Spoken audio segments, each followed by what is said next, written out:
G'day folks, Dave West, Boomerang Alliance. We continue today our exploration around the coastline and understanding where all of this plastic is coming from. Today we want to talk to you about product bans, i.e. when there is no alternative but to just say this stuff's got to go. Now importantly, we start this by saying if we talk to many of our members and the people that are out there cleaning up plastic, they want to ban pretty well everything. For obvious reasons, they're sick of cleaning the stuff up. But there's a couple of things we need to be careful about. The first is the arrival of plastic packaging has been really important in a variety of areas of increasing the shelf life of food. And there are literally millions of tonnes of organic waste that is avoided by the advent of plastics. But equally, there are plastics that no matter what we do with them, they're a problem. The plastic bag's a classic example where people actually think that it's about littering and it ends up in the litter stream, but in fact the stuff is so lightweight that whether you try to recycle it, whether you try to landfill it, whatever you do with it, it's going to catch the wind and blow around everywhere. So because there is no choice on how to safely dispose of it or how to recycle it, you come into the very obvious ban. Microbeads are something similar. Then it gets a little bit trickier. One of the areas that many of our supporters tell us we should ban is that classic cardboard plastic hybrid program that is a coffee cup. And I'm sympathetic because I absolutely hate them, but we do need to consider that this is actually the plastic lining of a coffee cup that is quite literally separated out as the cardboard is broken up. And that's a fair amount of plastic, but an item that is heavier than a plastic bag produces a whole lot less stuff. The reason I'm hesitant about whether you should ban something like a coffee cup is because when I look at the substitution for this liquid paperboard cup, we get things like a pure polystyrene cup that is the alternative. Whether we're using a material that doesn't break down, metals and glass that aren't actually particularly effective to be disposable. So the jury's out for us on this one because it isn't one of the major streams in the plastic chain, and we need to be pragmatic about how much we're going to interrupt business and industry. So at the very top of our list of what's got to be banned, because they're absolutely no question that they've got to go, are the two things that have attracted a lot of public attention. The iniquitous microbead, these tiny little pieces of plastic that are added to facial exfoliants, cosmetics, but just as importantly, detergents, floor waxes, synthetic polishes and things that absolutely proliferate our environment. Of equal attention is their plastic bloody bag. In the order of 6 billion of these things being consumed in Australia every year, and no matter what we do, they're going to end up in the environment and most probably in the ocean. Take a look at the clip we've got here of my mate Anthony walking around a local Melbourne landfill facility, looking at just how much material is just blowing off the site. And this is a walk around the site on the boundary of Wyndham Tip. I'm just looking for any materials which you can see along the fence line here in bigger bags, plastic and whatnot that can possibly be blown off the site. That's on that side and this is on this side. So I'm just going to run along here and we'll just have a look and see what we can find as far as little pieces of plastic and other materials that appear to have gone through a shredder and are just evidently escaping the site. Just going to have a look at what is on the driveway on the road out. So once the plastic bag escapes the waste facility or even a recycling facility where it's been put through into a shredder and turning into hundreds of little tiny bits of film, these things are really mobile and will end up in the air. And it's just not our grocery bags. This is a freezer bag. In here we have little bits of bags that are, that's probably from homewares type product.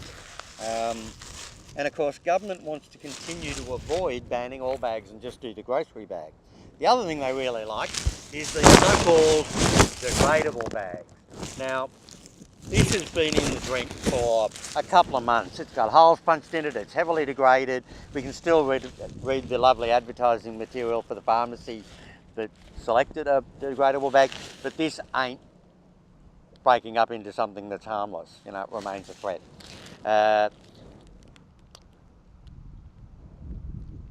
In the order of 50% of plastic bags escape our control, and in the order of 2, literally 1 in 50 bags, is ending up in our environment.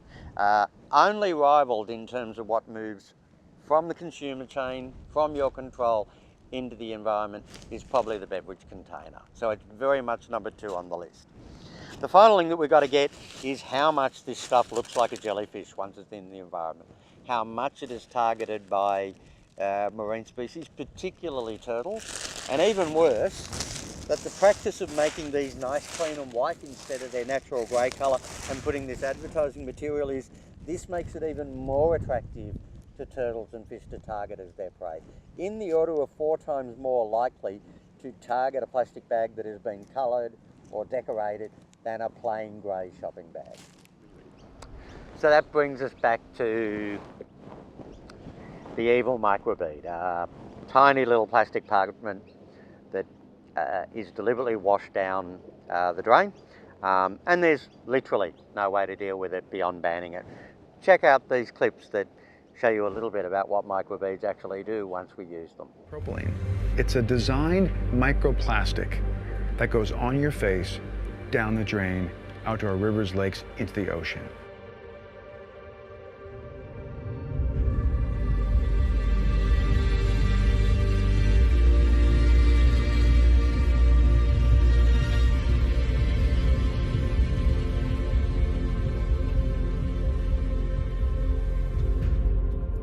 The ocean's surface is not the final resting place for microplastics. It's settling to the seafloor, but it's also disappearing via the stomachs of animals that consume it. A tiny particle of plastic the size of a microbead may look like a fish egg for many different organisms. Each one of these particles of plastic is like a sponge for contaminants, things like PCBs or DDT. Many different toxic chemicals can be absorbed by plastic in the ocean. It's not just, one bird, one whale, and one fish. It's ecosystem-wide. They're eating all those plastics that go up the food chain, back to you and I.